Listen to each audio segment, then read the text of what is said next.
Hello, hello, hello, and welcome back to Through the Bible with Yolanda Worldwide.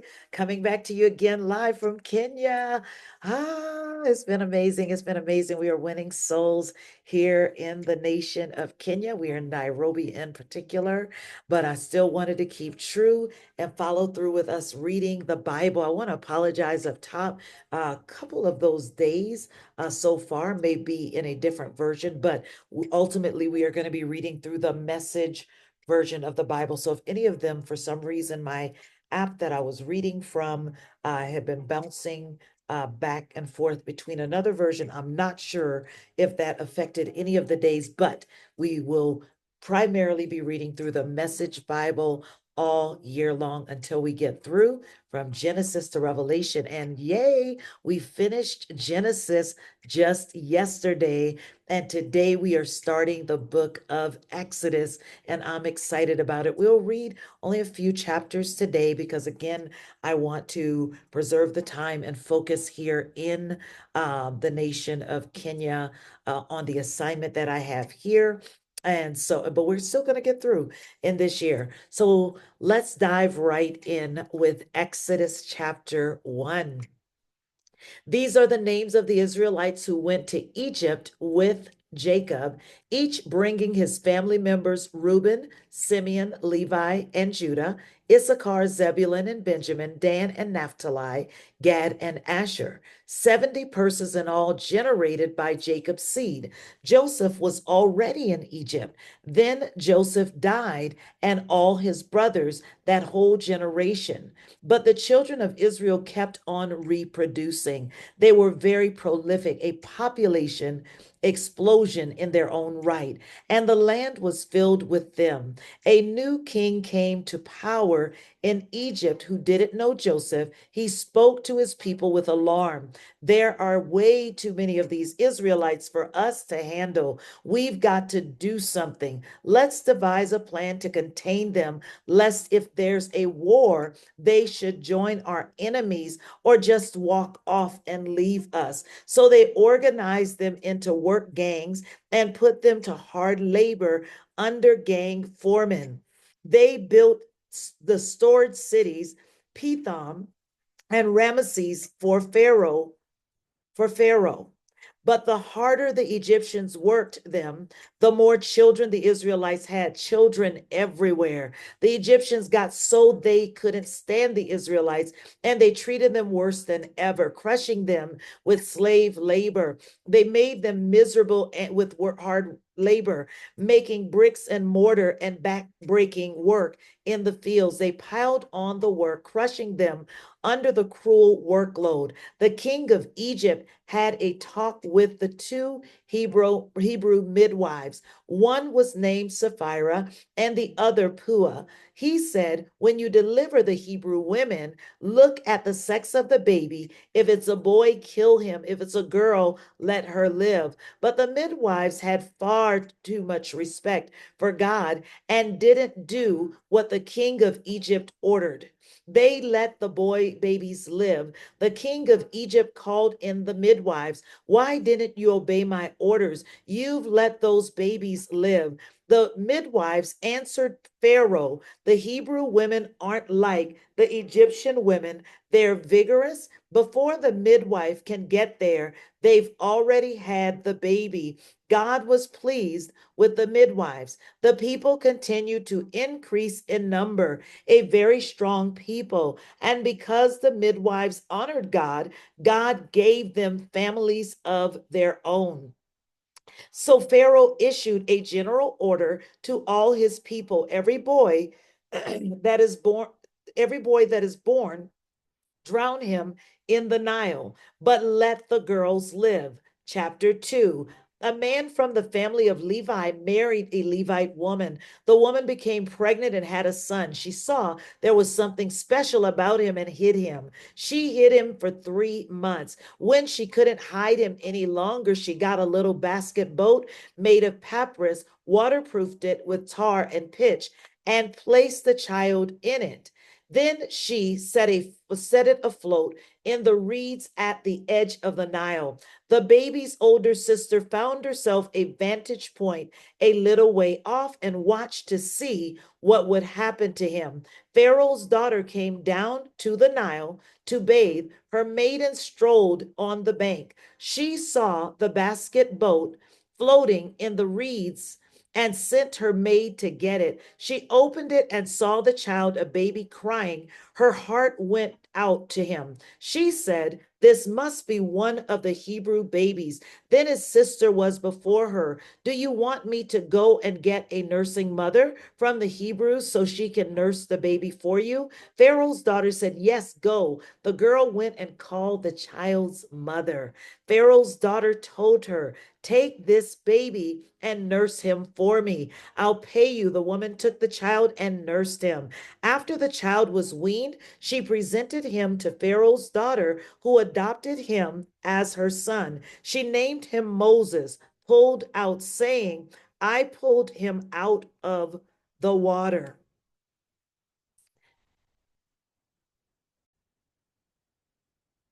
The time passed. Moses grew up. One day he went and saw his brothers, saw all that hard labor. Then he saw an Egyptian hit a Hebrew, one of his relatives. He looked this way and then that. When he realized there was no one in sight, he killed the Egyptian and buried him in the sand. The next day he went out there again. Two Hebrew men were fighting. He spoke to the man who started it. "Why are you hitting your neighbor?" The man shot back, "Who do you think you are telling us what to do? Are you going to kill me the way you killed that Egyptian?" Then Moses panicked. Words gotten out. People know about this. Pharaoh heard about it and tried to kill Moses. But Moses got away to the land of Midian. He sat down by a well. The priests of Midian had 7 daughters. They came and drew water, filling the troughs and watering their father's sheep. When some shepherds came and chased the girls off, Moses came to their rescue and helped them water their sheep. When they got home to their father Reuel, he said, that didn't take long. Why are you back so soon?" "An Egyptian," they said, "rescued us from a bunch of shepherds. Why, he even drew water for us and watered the sheep." He said, so where is he? Why did you leave him behind? Invite him so he can have something to eat with us." Moses agreed to settle down there with the man, who then gave his daughter Zipporah bird to him for his wife. She had a son, and Moses named him Gershom, sojourner, saying, "I'm a sojourner in a foreign country." Many years later, the king of Egypt died. The Israelites groaned under their slavery and cried out. Their cries for relief from their hard labor ascended to God. God listened to their groanings. God remembered his covenant with Abraham, with Isaac, and with Jacob. God saw what was going on with Israel. God understood. And the last one we'll read today, chapter 3. Get 3 chapters in today. Moses was shepherding the flock of Jethro, his father-in-law, the priest of Midian. He led the flock to the west end of the wilderness and came to the mountain of God. Horeb, the angel of God, appeared to him in flames of fire blazing out of the middle of a bush. He looked, the bush was blazing away, but it didn't burn up. Moses said, "What's going on here? I can't believe this. Amazing. Why doesn't the bush burn up?" God saw that he had stopped to look. God called to him from out of the bush, "Moses, Moses." He said, "Yes, I'm right here." God said, "Don't come any closer. Remove your sandals from your feet. You're standing on holy ground." Then he said, "I am the God of your father, the God of Abraham, the God of Isaac, the God of Jacob." Moses hid his face, afraid to look at God. God said, I've taken a good long look at the affliction of my people in Egypt. I've heard their cries for deliverance from their slave masters. I know all about their pain, and now I have come down to help them, pry them loose from the grip of Egypt, get them out of that country, and bring them to a good land with wide open spaces. Rehoboth, a land lush with milk and honey, and the land of Canaanite, the Hittite, the Amorite, the Perizzite, the Hivite, and the Jebusite. The Israelite cry for help has come to me, and I've seen for myself how cruelly they're being treated by the Egyptians. It's time for you to go back. I'm sending you to Pharaoh to bring my people, the people of Israel, out of Egypt. Moses answered God, but why me? What makes you think I could ever go to Pharaoh and lead the children out of Egypt? I'll be with you, God said, and this will be the proof that I am the one who sent you. When you have brought my people out of Egypt, you will worship God right here at this very mountain. Then Moses said to God, suppose I go to the people of Israel and tell them, the God of your fathers sent me to you. And they ask me, what is his name? What do I tell them? God said to Moses, I am who I am. Tell the people of Israel, I am sent me to you. God continued with Moses, this is what you're to say to the Israelites. God, the God of your fathers, the God of Abraham, the God of Isaac, and the God of Jacob sent me to you.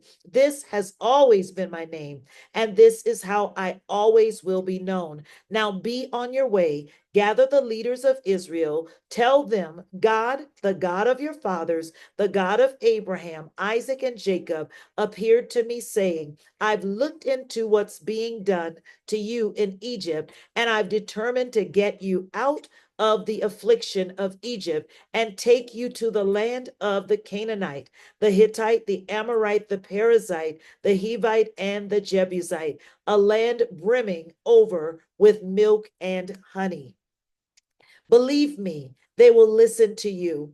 Then you and the leaders of Israel will go to the king of Egypt and say to him, God, the God of the Hebrews, has met with us. Let us take a 3-day journey into the wilderness where we will worship God, our God. I know that the king of Egypt won't let you go unless forced to. So I'll intervene and hit Egypt where it hurts. Oh, my miracles will send them reeling, after which they'll be glad to send you off. I'll see to it that this people get a hearty send off by the Egyptians when you leave. You won't leave empty handed. My God. Y'all, that's one of my favorite verses. Each woman will ask her neighbor and any guest in her house for objects of silver and gold, for jewelry and extra clothes. You'll put them on your sons and daughters. Oh, you clean the Egyptians out. My God, you will clean your enemies out.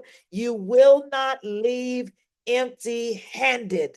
Glory to God. I'm getting excited about that, just reading it again. Listen, I am going to listen for those of you who jumped in the middle of this through the Bible, you can always go back to the playlist through the Bible. Get yourself caught up. We've read the book of Genesis. We are now in 3 chapters into the book of Exodus. We're going to continue on reading all the way through the book of Revelation. Make sure that you share this. I didn't give all of that at the top of this, but make sure you share this. But more than anything, if you haven't already, make sure you click that subscribe button and enable the notifications by clicking on the little bell so that you can get notified every time that I am live here on the channel. I love you with the love of God. We'll be back with you again tomorrow for Through the Bible. And if you missed today's segment of Morning Stir, we are on day 11 of our corporate fast, and we're talking about perfect peace. So be sure to go on over there to the live section. You will be able to catch that if you missed it for today. But for now, be blessed. Have an amazing, amazing day, and see you all tomorrow.